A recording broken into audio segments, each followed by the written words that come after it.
Hello everyone. सो आज हम लोग का डे फोर्थ। देखो ईपीएफओ, ईओएओ और एपीएफसी की जो मेंटरशिप चल रही है हम लोग की, उसमें है आज हमारा डे फोर्थ। बैच बी2 के लिए डे फोर्थ है और बैच बी1 ऑलरेडी 37-38 डेज पे रन कर रहा है।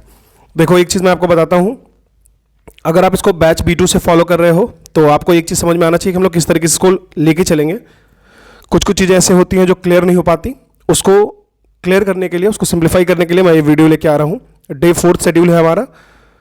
देखो सबसे पहले तो ये समझ लो कि आज हम लोग मॉडर्न इंडियन हिस्ट्री में ये Indian state of society in the 18th century, ये थोड़ा सा बड़ा सा चैप्टर था। बेसिकली इसमें हम लोग हैदराबाद, कर्नाटक, बंगाल, अवध, मैसूर, केरल ये सब भी पढ़ने वाले थे। तो ये बड़ा चैप्टर था एनसीईआरटी, ओल्ड एनसीईआरटी में बिपिन चंद्रा जो सर हैं, उनकी जो क्लास 12th की बुक है उसमें ये थोड़ा सा ज़्यादा बड़ा चैप्टर था। तो इसको मैंने 2 दिन में स्प्लिट कर दिया था। Indian state of society in the 18th century, इसका पार्ट 2 आज होगा, तो इसको आप फिनिश कर सकते हो आज के आज। फिनिश कर देना है आज के आज, कर सकते हो नहीं, ऐसी कोई ऑप्शन नहीं है आपके पास, ठीक है। ऑलरेडी मैंने ये बताया है कि जो वर्किंग एस्पिरेंट हैं उनके लिए मैंने इस चीज़ को फ्रेगमेंट किया है कि आप वर्किंग एस्पिरेंट हो तो आप ओनली एस की उड़ान यूज कर सकते हो। पेज नंबर 7 to 13 में आप इसको कवर कर सकते हो, ठीक है। तो हम लोग क्या कर रहे हैं अभी, हम लोग 2 सब्जेक्ट को पैरेलल में लेके चल रहे हैं। इसके साथ साथ एक करंट अफेयर होगा और additively we will add the CSAT portion, ठीक है। तो ऐसे अगर लेके चलोगे आप 35-40 डेज तो आपको खुद पे खुद पता चलने लगेगा कि धीरे धीरे चीज़ें फिनिश हो रही हैं। और जो भी होगा, जो भी टॉपिक हम लोग लेके आएंगे उसको प्रायोरिटी बेसिस पे ही रखते हैं, ये आपको पता होना चाहिए। प्रायोरिटी बेसिस कहने का ये मतलब हुआ कि जहाँ से क्वेश्चन ज़्यादा फ्रिक्वेंटली आते हैं उसको हम लोग प्रायोरिटी मोड में रखते हैं, लिस्टिंग प्रायोरिटी मोड में ही करते हैं हम लोग उसको। इसके साथ साथ आपको पता है इंडस्ट्रियल रिलेशन, लेबर लॉज मैं खुद पढ़ा रहा हूँ। लेक्चर 4 हो चुका है, आज लेक्चर 5th आ जाएगी आपकी। जो लेक्चर 5th है वो आपको आ जाएगी। अभी तक हम लोगों ने ट्रेड यूनियन पढ़ा, basics of industrial relation, labour laws पढ़ा, सिलेबस क्लासिफिकेशन किया, किस तरीके से चीज़ों को हम लोग आगे प्रोसीड करेंगे वो समझे। बेसिक ऑफ जो भी हमारा इंडस्ट्रियल रिलेशन लेबर लॉज है उसको हम लोग ने देखा। आज हमारा लेक्चर 5th आएगा on industrial relation labour law. 8 या 8, साढ़े 8 तक मैं इसको अपलोड कर दूंगा, आप आराम से इसको देख लेना, कोई इशू नहीं है, ठीक है। उसके साथ आपको पता है कि हम लोग जब भी चीज़ों को फिनिश करते हैं तो उसको हम लोग MCQs के फॉर्मेट में भी रखते हैं, क्योंकि ऑब्वियस है जब तक आप उसको रिवाइज नहीं करोगे तब तक उसको पढ़ने का कोई फ़ायदा नहीं है, फिर उसको बेसिकली बेसिक रीडिंग करने से कोई फ़ायदा नहीं है। इसके लिए ही लास्ट डे हम लोगों ने डिक्लाइन ऑफ मुगल पढ़ा था, या लास्ट डे हम लोगों ने regional state Punjab and Mysore पढ़ा था, ठीक है, स्टार्टिंग का। तो आज हम लोग उसमें उसको हम लोग रिवीजन करेंगे, उसको हम लोग रिवीजन मोड में रखेंगे थ्रू MCQs, ठीक है। एज ऑफ नाउ आप अभी घटना चक्र यूज़ कर रहे हो, PDF ऑलरेडी अपडेटेड है आपको ग्रुप में। PDF जो अपडेटेड है वो ग्रुप में मिल जाएगी आपको फाइल सेक्शन में, ठीक है। तो आप इसको फॉलो कर लेना। इसके साथ साथ अगर आप देखोगे करंट अफेयर में तो ऑलरेडी जो पॉइंट्स टू रिमेंबर वाला जो 1-लाइनर है वो आपको फिनिश हो चुका है। इसकी टेस्ट हम लोग कल रखे हैं, ठीक है। अब कल से टेस्ट स्टार्ट हो जाएगा तो उसके लिए अलर्ट हो जाना। दूसरी बात है कि जो अपडेटेड आई दृष्टि आएगी वो भी मैं खुद कराऊंगा, उसकी भी टेस्ट मैं खुद कंडक्ट कराऊंगा। तो आपको करंट अफेयर के पॉइंट ऑफ व्यू से परेशान होने की कोई जरूरत नहीं है। कुछ बच्चे ऐसे हैं जो पूछ रहे हैं कि एडिटोरियल और एक्सप्लेन सेगमेंट करना जरूरी है इंडियन एक्सप्रेस और द हिंदू से। मैं कहूँगा द हिंदू को आप डिलीट कर सकते हो। इंडियन एक्सप्रेस की एडिटोरियल और एक्सप्लेन सेगमेंट को अगर आप नहीं भी कर पाते हो तो कहीं से आप वीडियो की रेफरेंस ले लो, वहाँ से कर लो, ठीक है। वीडियो रेफरेंस लेके वहाँ से कर लेने का मतलब यही हुआ क्योंकि EPFO का जो पेपर है ना, उसमें एक चीज़ तो आपको समझना है, एक तो करंट अफेयर आपका ठीक ठाक हो जाएगा, प्लस साथ में आपको इंग्लिश में काफ़ी हेल्प मिल जाएगा, ठीक है। हाँ, ऐसा कह सकते हो कि मतलब ऐसे डायरेक्टली रीड करने से तो ज़्यादा इंग्लिश में हेल्प नहीं मिलेगा, लेकिन 1 दिन में नहीं मिलेगा, 2 दिन में नहीं मिलेगा, 15 दिन में नहीं मिलेगा, 30वें दिन से मिलना स्टार्ट हो जाता है, ठीक है। धीरे धीरे चीज़ें समझ में आने लगती हैं। साइनो, एंटो, वर्ड्स, किस तरीके से फ्रेज होता है, किस तरीके से वर्ब्स यूज होते हैं, किस तरीके से वर्ड लिस्टिंग होती है। कभी कभी आप अपने सबकॉन्शियस माइंड से भी यूज़ करके इंग्लिश की क्वेश्चन को सही कर लेते हो, वो उसका रीजन से बेसिक होता है। आप एडिटोरियल और एक्सप्लेन सेगमेंट को रीड करते जाओगे तो। बट हाँ, ये आपके डिस्क्रिप्शन के ऊपर है, ऐसा जरूरी नहीं है कि आप उसको करो ही करो, कंपल्सन उतना ज़्यादा नहीं है। लेकिन हाँ, अगर आप करते हो, 20-25 मिनट देते हो तो ये आपके अच्छाई के लिए है, इसमें कोई फोर्स नहीं है, ठीक है। आज हम लोग नेशनल करंट अफेयर में स्कीम पार्ट 2 जो हमारा वीडियो है नेशनल, देखो नेशनल करंट अफेयर मैंने ऑलरेडी पढ़ा रखा है, ठीक है, जुलाई 1 तक। उसकी मैंने नेशनल करंट अफेयर की पार्ट 2 आज हम लोग स्कीम करेंगे। स्कीम के साथ साथ स्कीम्स एंड इनिशिएटिव वाला पेज होगा उसको करेंगे, इवेंट्स एंड प्रोग्राम होगा वो करेंगे। देखो इसके पास आपके दो ऑप्शन है, या तो आप डायरेक्टली पीडीएफ से रीड कर लो, ठीक है, या फिर आप डायरेक्टली वीडियो देख लो। वीडियो जो मैं खुद पढ़ाया हूँ, अगर आप वीडियो देखते हो तो इसमें आपको एडेड इन्फॉर्मेशन मिल जाता है काफ़ी ज़्यादा। उस एडेड इन्फॉर्मेशन को आप यूज़ करोगे एग्जाम में बहुत ज़्यादा हेल्प होता है, ठीक है। मैं आपकी वीडियो अभी डाल दूंगा।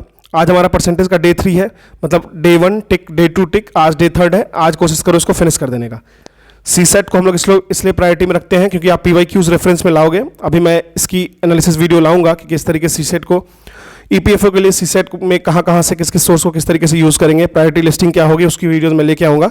लेकिन याद रखना, अगर आप EPFO दे रहे हो तो आपको अलर्ट होना होगा सी सेट के मोड में, ठीक है।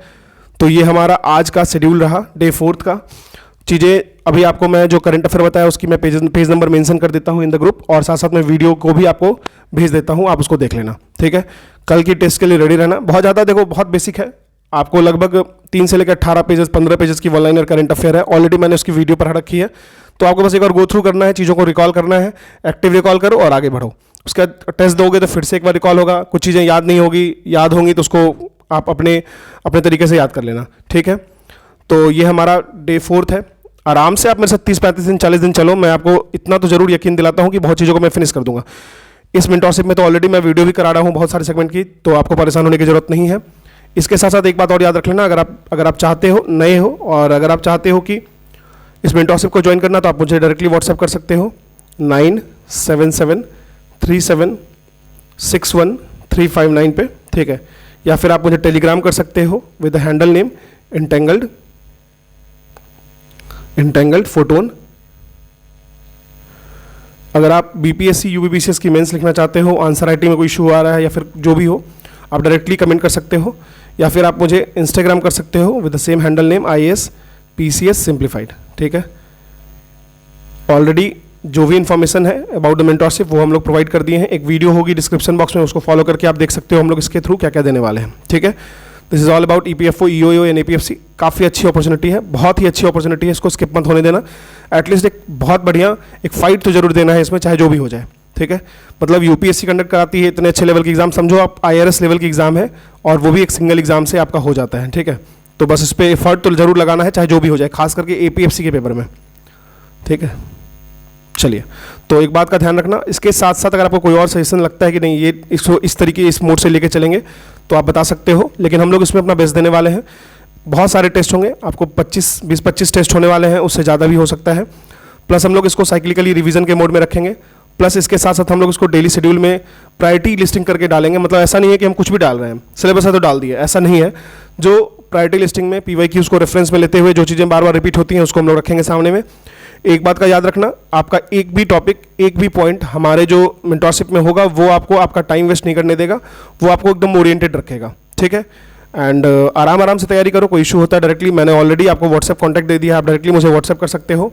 कोई भी इशू है, even though you are suffering from anything, कुछ ऐसा लग रहा है कि मैं प्रिपेयर नहीं कर पा रहा हूँ या कर पा रही हूँ, या फिर कोई इशू हो रहा है जैसे मेरा कंटिन्यूटी नहीं बन पा रहा है, या फिर कोई भी इशू है, डायरेक्टली यू कैन कॉल मी और इवन व्हाट्सएप मी ऑन 9773761359, ठीक है। ये आप लोगों के लिए ओपन है।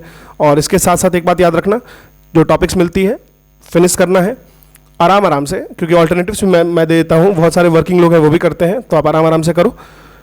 जितने बच्चे जो एग्ज़ाम दे रहे हैं साथ मिलके, मुझे इतना तो एश्योरेंस चाहिए कि कुछ ना कुछ बच्चे का इसमें अच्छी तरीके से रिजल्ट होना चाहिए, क्लियरली, मतलब कट ऑफ से काफ़ी अच्छा मार्क्स होना चाहिए, ठीक है।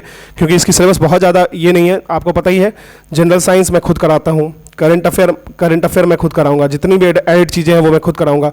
और इसके साथ साथ मैं ये भी एश्योरिटी देता हूँ, हिस्ट्री हो गया या पॉलिटी हो गया या इकोनॉमी हो गया, टाइम बचेगा, हम लोग का टाइम रहेगा तो ये सब की मैराथन भी मैं करा दूंगा। मैराथन बहुत ज़्यादा इफेक्टिव होगा, ऐसा नहीं कि ऊपर का पढ़ा दिया वो हो गया, ऐसा कुछ नहीं है, टाइम के साथ कर लेंगे। तो डे 4 है ये। इसी तरीके से हम लोग आराम से day 5th, day 6th, day 50, day 60 तक चलो मेरे साथ, बस फॉलो करते चलना, स्किप मत करना, बीच में लेजी मत बनना। जो भी फॉलो किए हैं ऑलरेडी, हम लोगों ने IB का किया है 40 डेज, जिन्होंने फॉलो किया है वो बहुत अच्छी फीडबैक देते हैं, इवन 71 मार्क्स भी लेके आए हैं बच्चे, ठीक है। और वो कंप्लीटली एकदम ग्रेटफुल हैं इस चीज़ के लिए। तो आप इसको फॉलो करो, ट्रस्ट करो और आगे बढ़ते रहो, ठीक है। I wish you all the best, thank you.